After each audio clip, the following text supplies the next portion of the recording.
Yes, ladies and gentlemen, boys and girls, welcome back to the Team Gullit YouTube channel. My name is Renzo, and today we are back with a brand new video. This time I'm alone again, and it's going to be another tutorial for you guys. This one is all about how you are going to force these comebacks with two really good pressure tactics. But as you might have seen last weekend, we are live streaming our qualifier games as well. So if you want to stay updated about every single event or video that we cover on the YouTube channel, then don't forget to subscribe and put the notifications on, because you don't want to miss any of this. But like always, we just sit back, relax, and enjoy.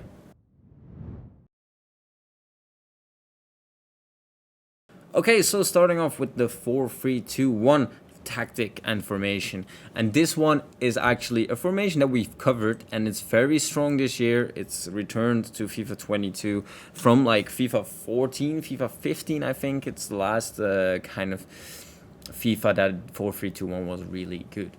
But okay, so we're trying to force this comeback. Constant pressure is a must. If you are going to use these tactics a little bit early on, let's say with a 1 or 2 goal deficit, but a little bit, we're in the situation where you don't want to go all out, then you could use press off the possession loss. Just take the width and depth for granted. The width and depth we select in these cases are more because we feel like it suits the formation. You can play around with this. It doesn't really matter a lot because we are putting all these tactics on players in box, whereas, for example, was max, so everybody's running into the box. Doesn't matter how high your width is, you know. The balanced attack on the fullbacks, very essential in this overlap as well, because we're going to be bombing forward with all of our players in this situation, right? Get forward on Roy Keane as left center mid here. You have to choose one of your 4 attackers as a left center mid. That is very crucial in using this tactic. Also, the other midfielders just unbalanced, cover center. You can choose to have your right, left, and central forward on get in behind and stay central. Some people like that. Some people will keep it unbalanced. Stay central. I advise you to do that if you really like to spam these through balls in tight spaces between the defense. But as you can see here, the 4-3-2-1 is really good against pressure of people that like to play or to build up slow and through the middle, because this tactic with these 3 center mids, with these 3 forwards that are not like actually on the wing, is going to absolutely put pressure on these central defensive midfielders, all the center backs, for example. And obviously the only reason that you can really play out of this as the opponent will is through the wings. But it's actually pretty hard because they have to totally change their build up. And especially if you're facing, for example, a 4-1-2-1-2 or a 3-4-1-2 formation, this tactic is very effective. But also somebody that's just really good at building up through the middle. It's a really good tactic to use. And also, like you can see here, the only option that the opponent has here was to play it to the right attacking midfielder or right mid into space. But if he doesn't, we get the ball very easily through the middle.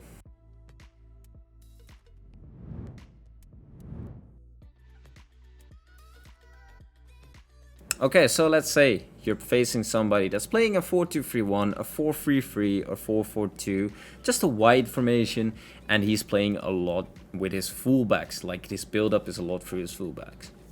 Then, again, constant pressure, fast build-up, forward runs. Like I said, this formation that we are showing you right now is definitely to put this immense pressure, taking a lot of risk, but hopefully it ends up in reward. So if you are trying this a little bit earlier on, then you could try press off the possession loss. Build up play, fast build up and forward runs. You can either use direct passing, just take the players in box on max, corners, free kicks on max, because likely when we're using this, we're down by 2 or 3 goals. Or even in the dying seconds with 1 goal. Balanced attack on the center defensive midfielders or get forward. So why is that? Because you want everybody to bomb into the pitch, right? Or into the boxes, I should say. Right and left mid, stay forward, stay wide. And left mid as well. Why is this? Because we're going to be pressing these left and right backs, as I said. Aggressive interceptions, just a little addition to it. Try it out. I don't think it does wonders, but stay central, get in behind on the strikers, and let Lionel Messi at the cam here on stay forward as well. You can try out the aggressive interceptions like we said. We don't really notice it, but why not, right? Because we're trying everything we can right now. Anyway, what is important about this 3-5-2? That it offers you a lot of space attacking. You can go through the middle, you can go down the wing because you have this triangle, and it's a one-on-one situation constantly with the center back. So this formation is probably a lot more riskier than the 4-3-2-1 if you were, for example, going to use this with press after possession loss.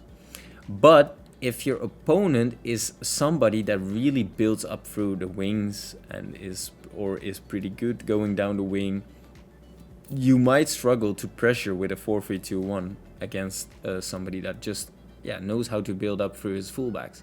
With this formation, it's very hard to actually build up in that way. Now, the opponent usually has to go fast to his strikers and in these one-on-one situations with your center back. So if you're a really good defender, you could really use this tactic successfully. Like you can see here in this case, we are still not controlling the guy that is actually covering the wing. Because here, we try to intercept, but look at Bruno's movement. He's actually covering the wing right now. And that's just because the 3-5-2 is a wider formation, which some players are more positioned on covering the wing as well. Left and right mid, like I said, we have them on stay forward because we want to block out these fullbacks being open by putting their high pressure on him. And also, when we win the ball, we get the variety of going down the wing as well as going down the center because we have that triangle there as well. Very good formation to make comebacks, 3-5-2. I hope you guys are going to try this out in your weekend league games or division rivals games. And definitely, like I said, these tactics are more meant for the actual comebacks from maybe 2 goals down and you're totally not feeling the game, so you have to radically change it up, or in these dying seconds when you're just down by 1 goal. Hope you guys enjoyed this. Another video coming up with Levy the Weed, or Levy the Weird as some people might know him, his tactics and instructions. See you guys in the next video. Ciao, ciao.